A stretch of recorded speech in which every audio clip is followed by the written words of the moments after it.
Күренекле шәхесләребезне барлау саваплы гамәл. Ислам динен кабул итүгә 1000 ел исемендәге мәдрәсә һәм безнең Мирас журналы редакциясе оештырган түгәрәк өстәлдә сүз нәкъ шул хакта барды. Тарихи мирасыбызны барлауга багышланган чарадан Мөршидә Җихан репортажы. Бар мені бездә гомумән чын кеше кадерен белү дип изгәләнгән 112 ел элек Габдулла Тукай. Гади, әмма бик тирән мәгънәле сорауга җавап бирү өчен яңа заман җәмгыятенә гасырдан артык вакыт кирәк булды. Әлеге түгәрәк өстәл янына да чын кеше кадерен белергә омтылучылар чакырылган.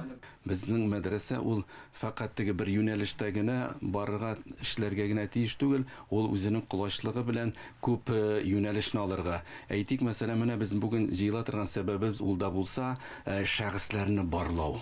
Кызганычка каршы без күбесен оныттык, югалттык. Менә аларның эзләрен яңарту буенча инде без мәдрәсә 1998 елдан бирле бу эшне алып бара.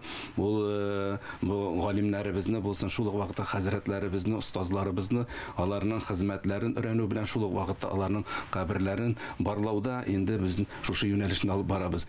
Татар мәгърифәтчелегенә зур өлеш кертеп калдырган олуг дин галимнәре үзеннән-үзе барлыкка килмәгән. Аларның гыйлем һәм тәрбия нигезе мәдрәсә. Хәзерге вакытта менә безне алмаштыра алырлык яңа буынны әзерлиләр. Дин галимнәрен, тел осталарын иншаалла. Чөнки бер сүзне былай да әйтергә мөмкин, тегеләй дә әйтергә мөмкин. Бер сүз белән кешене торгызырга да мөмкин, юкка да чыгарырга мөмкин. Шуңа күрә бит Аллаһ Раббыбыз Коръәни Кәримдә әйтә, кешене матур сүзләр белән, хикмәт белән аларны дингә өндәгез диде.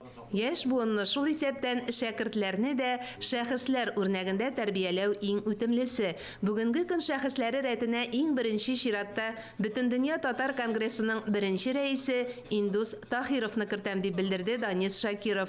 Өстәвенә Бөтендөнья татар конгрессының Милли шура утырышы барышында 2024 елны татар дөньясы өчен шәхесләр елы дип игълан итәргә тәкъдим ителде. Шәхесләрне барлау чарасы конференция калыбында үткәрелүе дә киң җәмәгатьчелеккә танылмаган дин галимнәре, химаячеләр турында тәфсилле мәгълүмат җиткерү мөмкинлеге. Шуларның аеруча игътибарга лаеклысы Казаковлар нәселе.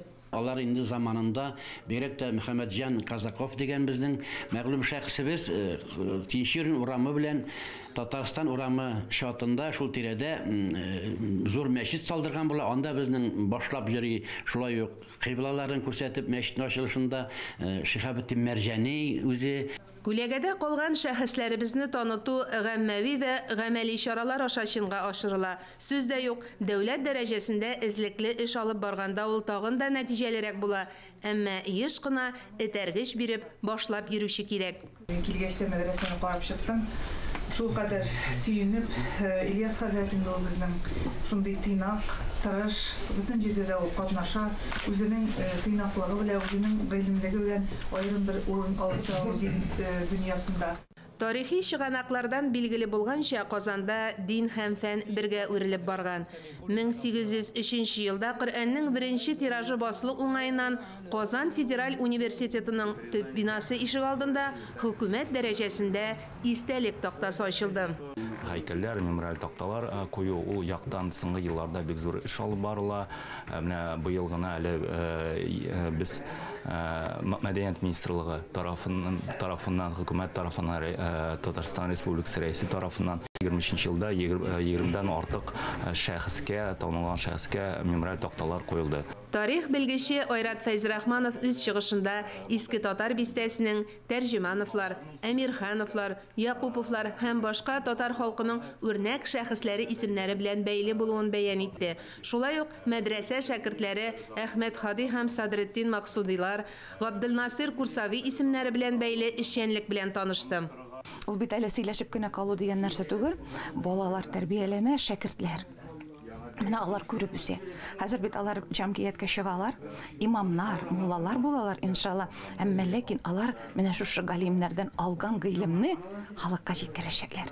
Татарда да гыйрфан уты кабынганны күрсәтергә күтәрелгән төтен кеше.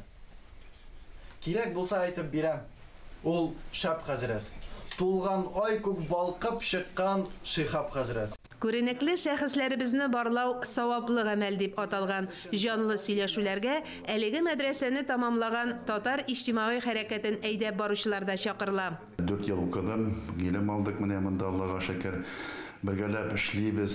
Хәзер бездә инде менә күптән тегелгәнә тоже Ильяс хәзерләр килеп киттеләр иде, бөтен укучылары белән зур бәйрәм ясап киттеләр. Түгәрәк өстәл нәтиҗәләре буенча резолюция кабул ителде. Анда Казан шәһәре Яңа Бистә зиратына мемориаль статус бирү һәм аны дәүләт саклавына алу, шулай ук фәнни дини искә алу чаралары оештыру буенча тәкъдимнәр бар. Мөршидә Җиһан, Владимир Юрков, Татарстан яңалыклары.